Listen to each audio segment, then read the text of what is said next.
Hi friends, welcome back to Mimi Homestyle. Today I want to share something a little more personal, a quiet reflection on what I stopped doing after turning 60. This season of life has shifted how I move through the world. I'm not in a rush, I don't feel like I have to prove anything, and the most beautiful part is I've found peace in letting go. So get cozy, pour something warm, and let's chat about the small but powerful ways life has changed for the better.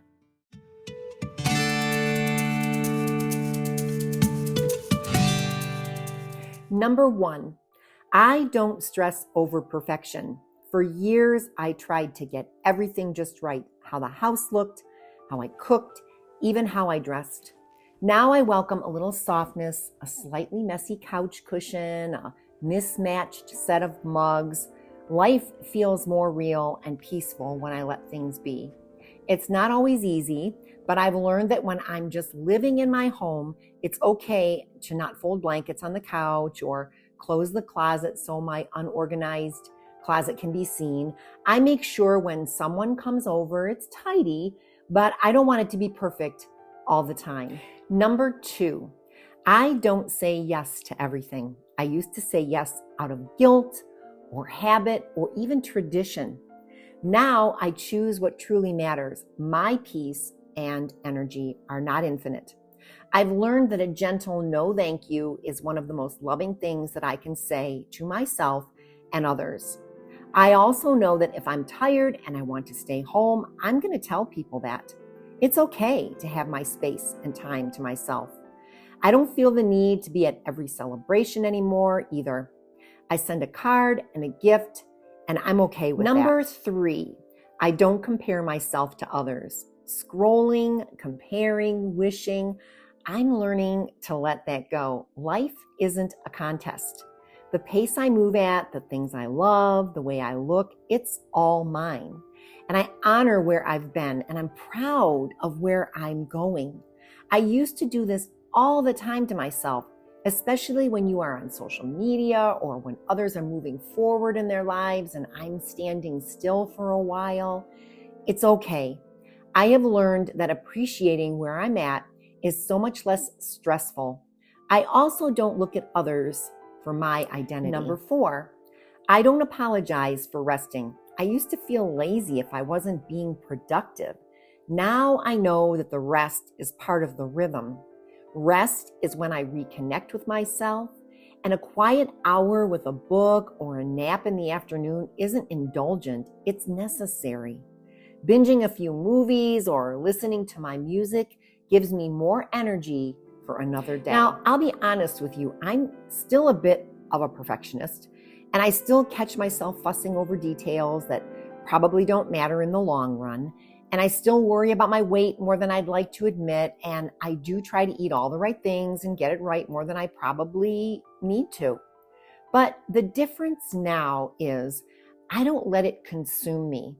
I don't let it steal my peace the way that it used to. This past Christmas brought that home for me. Everything around me felt chaotic, so much going on, and I was trying to hold it all together and make it perfect for everyone else. I was exhausted. And in that moment, I realized I don't have to carry all that anymore. It's okay to rest. It's okay if things aren't Pinterest perfect. It's okay if I don't even have these things anymore. And when it comes to friends, sometimes they don't even want to go out or plan things. And I used to feel a little bit hurt or I would wait around. But now, if I want to go, I will go. If I've learned anything, it's not to sit on the sidelines of my own life. This is my season too, to rest, to do things I love, to create joy just for me. So, number five. I've also been letting go of clutter, not just the physical kind, but the emotional kind too, that invisible weight that we all carry.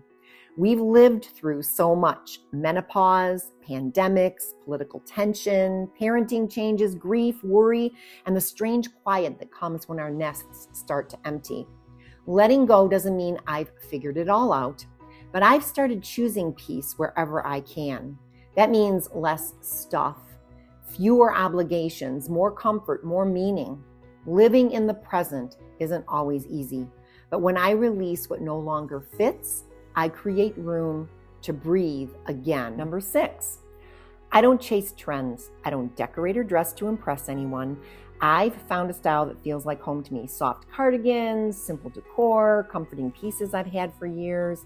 I'm drawn to what feels warm and not flashy. I love not having to overthink what I'm wearing every day. I like comfy clothes and shoes. I don't wear a ton of makeup. I like simple and easy and quick.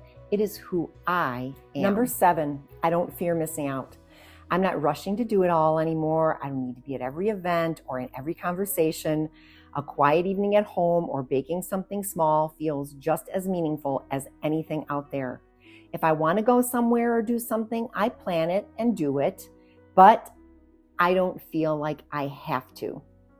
Number 8, I don't wait for special occasions. I light the candles on a Tuesday. I use the good dishes for a sandwich.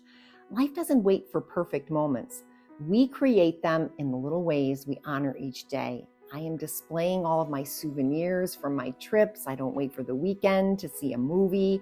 I buy cake even when it's not my birthday. I love it. Number 9, I don't put off time with friends. I no longer wait to reach out. I text, I check in, I make the coffee date because we never know when that last lunch or laugh will be. Friendship is one of the greatest gifts in this season of life, and I treasure it more than ever. And even if you don't find yourself with friends, join an activity and introduce yourself. My friend Lori and I met that way. She walked up to me and asked me if I would love to join her group with my daughter, and I just said yes. What is the worst that can happen? My friend Laura calls me on a whim to go shopping and have lunch, and I love that. Even when I feel like I might not want to go, I just get myself ready out the door, and I have never regretted it, not one bit. Number 10, I don't stress over meals and menu plans. There are days when dinner is a plate of cheese, crackers, and fruit, or a frozen dinner or grilled cheese, and that is perfectly fine. I keep my staples in the house, and I don't apologize if we grab something simple.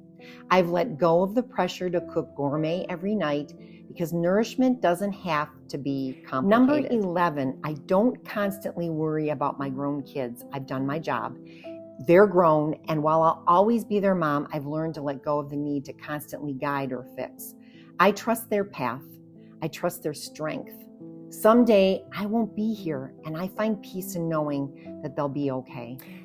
Number 12, I don't put off self-care. I take the walk, I drink the water, I sit with myself. It doesn't have to be fancy, just intentional. And I've realized that showing up for myself daily is one of the most important things that I can do.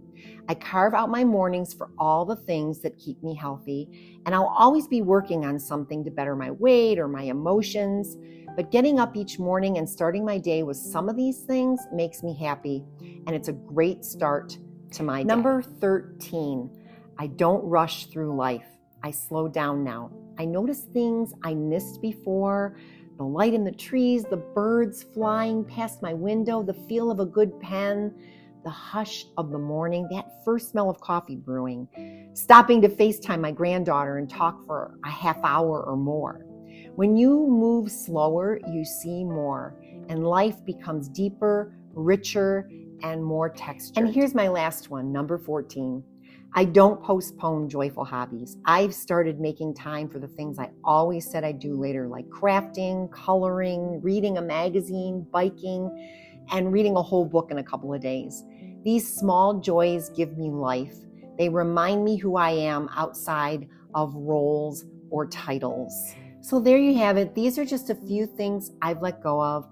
And honestly, it's been a gift. Not holding on so tightly, not pushing so hard, has made space for more joy and more presence. I'd love to hear from you. What have you stopped doing in your life at your age that's brought you peace? Let's talk about it in the comments below. And thanks for spending these moments with me. I'm sending you warmth and calm for the rest of your day. Stay cozy. See you in the next video. I'll be back with some nostalgic recipes from my childhood and also how I'm spending my summer. I'll also be showing you some of my new summer reads that I picked up on my recent travels. So don't forget to hit that bell to get notified. Hey friends, thank you so much for watching today's video. I hope you found some fun and budget-friendly ideas to bring into your home. A special shout out to all my subscribers. You guys are amazing.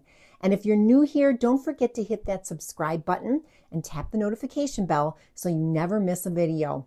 I post weekly with more home decor, party planning, and DIY goodness. Also, check out my shop at Grin and Print on Etsy. I've got some fun games, printables, and party supplies that I know you'll love. Thanks again for all your support, and I'll see you in the next video.